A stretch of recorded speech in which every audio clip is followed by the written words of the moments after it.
Good morning. Paul here from PABrewNews.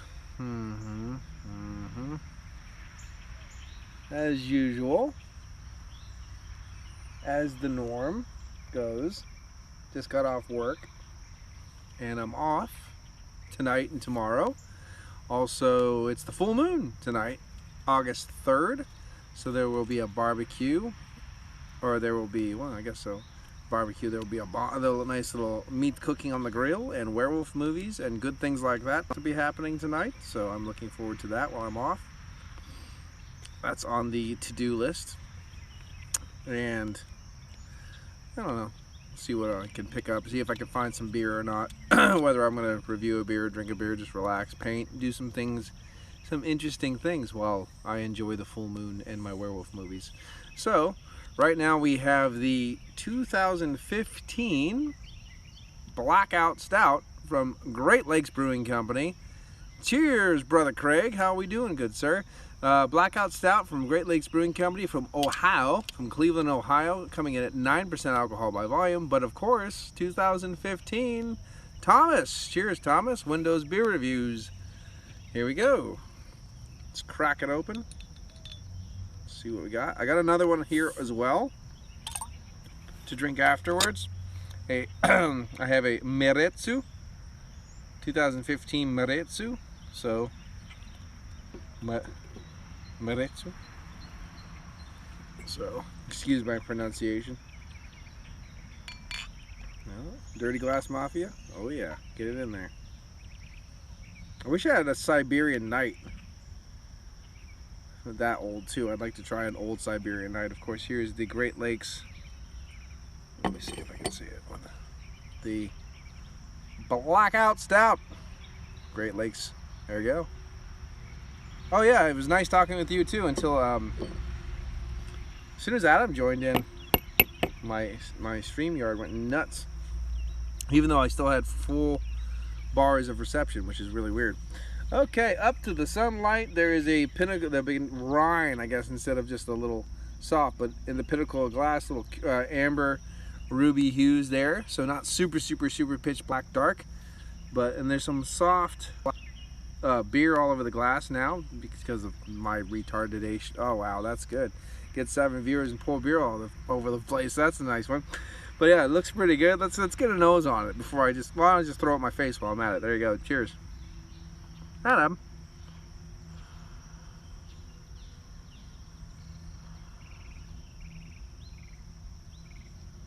Soft vinous tonality. A little bit of a almost soft grape vinous tonality on top of this one. Yeah, we were just talking about you. Milk chocolate, roasty toasty, a little bit of smoke in there. Vinous quality from that age, from that 5 years of age, definitely has come to fruition in this one. Let us get a taste. So I'm looking forward to it. Cheers. Whiskey review, there you go. Smells delish. Yeah, that turned a little vinous. That turned vinous. Let's get a little another taste on this one.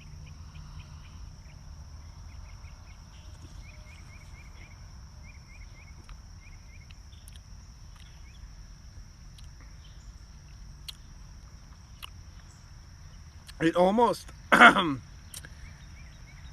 wow, that got really grape, really red grape. It almost reminds me of something that you would have, say, like almost just like a regular robust stout or a robust Baltic porter, and you age it in some kind of soft like Concord barrel or something like that, some kind of softer red wine barrel. It has that kind of tonality to it. Very nice though. Exactly, just finishing a day, hanging out. You're gonna wait until the children awake and then, you know, then restart the day, go to the bank and all that crap, but that won't be for hours, so might as well relax.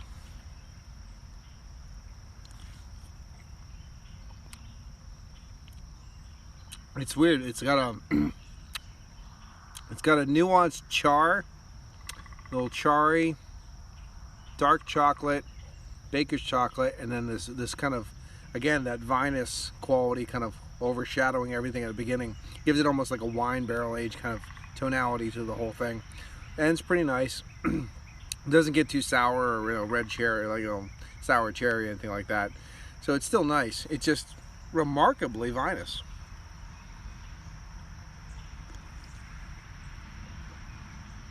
Yeah, did not expect that at all.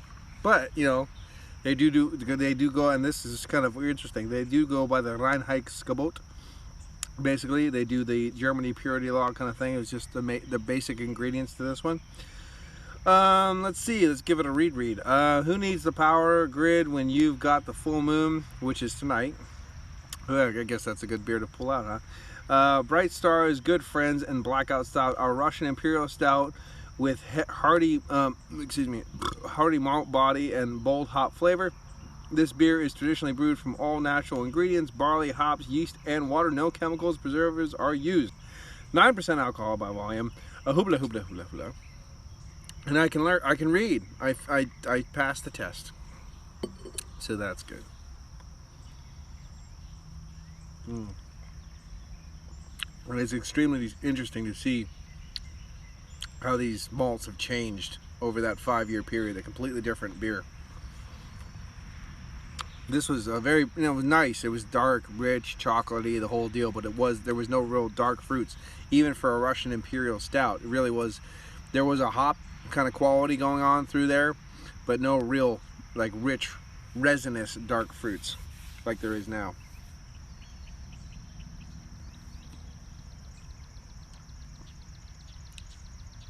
Another good one for the cigar list. Another nice little Romeo and Juliet while you're sipping on this.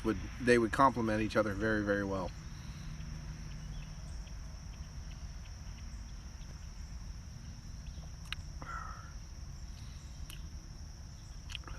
That's nice. It's one of those ones I just don't want to. You kind of want to sip on it though. It doesn't have a hint of the 9%. It's just that vinous, that vinous quality is really setting it off, being like, wow, that's a little different.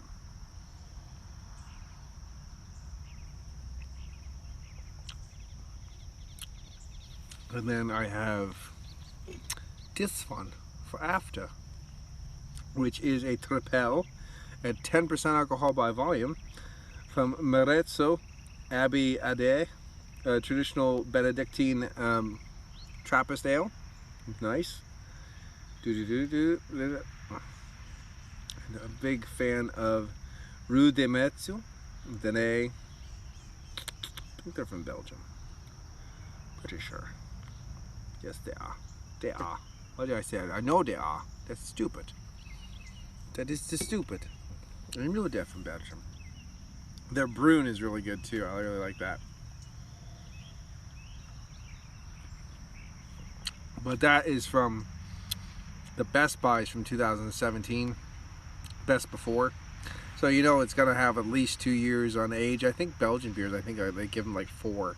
So it might be a 2013 if they give it 4 years of age for the Best Buy.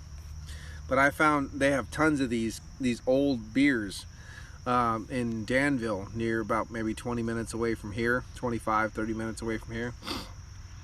$4, $3, $4 a piece, and they're completely away from the light, not too warm in there and stuff, and they've kept amazingly well. Like all those Weltenburgers, I've got those the Corbinians, those double box. Well, not Weltenburger, that's from Feinheim-Stefana, but their Corbinian double box are like 2008 and $3.39 a bottle, and they have ice box there too. They have the Schneider Weiss's ice box there for $4 a bottle. It's one of those things where I just need a lot of money and I'll just go in there and clean them all out. I have been doing a good job at that. I just need to get back there and buy some more. They also have Chimay's, Vestmal, but a bunch of their Tripels. I'll buy more of these Maretsus and stuff too, because they just age well and they're good beers. And they taste good in the face. They're beers that I wouldn't mind having it all over me. You know what I mean? That kind of thing. Wow. Still shocked about how age can change a beer. Sometimes I've had beer aged and you really can't tell a difference. Especially, the only thing is, like, if it's hopped up, you can tell like some of the hops get kind of cardboardy, I guess you could say, cardboardy, musty, dusty, those kind of things. But the overall, you expect fruit from some of these dark malts, and how you want to expect the savory, you expect more caramel, and you get it and you go, hey, that was a waste of a couple years. I should have drank it fresh. It was better fresh. You know, that kind of thing. I always think 120 is garbage. Like, drink it super fresh, because it doesn't change that much, and it really doesn't change for the better when it does change. I like because I got some when it was super fresh when it first came out. Not when it first came out, obviously, but it wasn't. It was starting to get bigger. There was a bar where my niece and nephew's dad worked at back in the day, and I got a 20-ounce pour of it fresh out of the keg, and here you go, bud. You know what I mean? And it was like brandy with hops in it. It was fucking insane. And that's how you want to drink 120 as far as I'm concerned. Fresh as the fucking day is long, brandy with fucking hops. Just, and it's extreme, and I like that. That's what's good. I remember having some of that green gold from the Keller way back in the day, fresh, and it was just intensely good. Oh, those days when you're still technically new to the thing, and these foreign beers come out of nowhere, and it doesn't matter, you know, English or whatever beers, like, you know, American beers hit there, or, you know, English beers or Danish beers hit wherever, or Swedish beers hit the market. They're new and exciting, and it's crazy, and you get a adrenaline rush, and everything's fun. And it's not so much like that anymore, but at the same time, there are those little whales that you do find. White chocolate from the brewery got released in a can recently, I saw, and it's in Philadelphia. I've still never had that. That's always been a white whale for me. White chocolate from the brewery's always been a white whale. That's always eluded me. It's the Moby Dick of beers for me to try, because I've always had my eye on it and I've never been able to find it. Kind of weird. I've had everything else, I just never had that.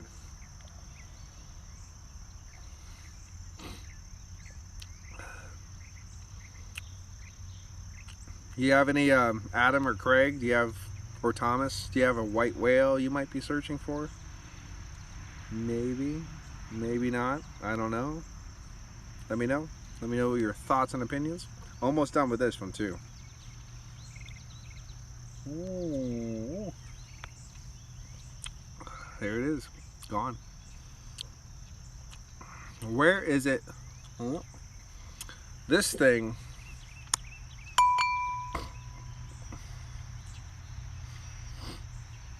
I remember this thing being a Hardy brew. It was a barrel-aged version. I don't know if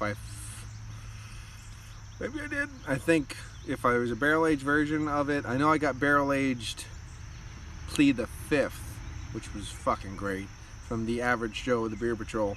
I'm not sure if I got a bottle of barrel-aged Blackout from Joe too, but I've always wanted to try a barrel-aged Blackout. I'm not sure if I got a chance to.